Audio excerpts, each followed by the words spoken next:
পরিণীতা ধারাবাহিকে আমরা দেখেছিলাম পারুল রায়ান ডিভোর্স দেবে বলে নিজেদের উকিলের সাথে দেখা করেছিল, বাড়িতে না বলে। ঠাম্মি নাটক করে আটকানোর চেষ্টা করেছিল, পারেনি।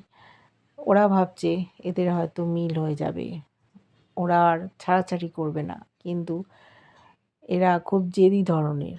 বেরিয়ে যাচ্ছিল উকিলের সাথে দেখা করবে বলে, কিন্তু ওদের দুর্ভাগ্য একজন ভদ্রমহিলা ভদ্রলোকের সাথে দেখা হয়েছিল, তারা ডিভোর্স ফাইল করতে এসেছিল।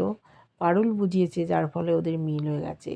একটা ব্যাগ ছিল, বদলা বদলি হয়ে গেছে, সেটাই দিতে এসছে ভদ্রমহিলা। দাদু সব জানতে পেরেছে, জানতে পেরে ওদেরকে বাড়ি থেকে তাড়িয়ে দিয়েছে, ধাক্কা মেরে ফেলে দিয়ে দুটো সুটকেস দিয়ে বাইরে বার করে দিয়েছে।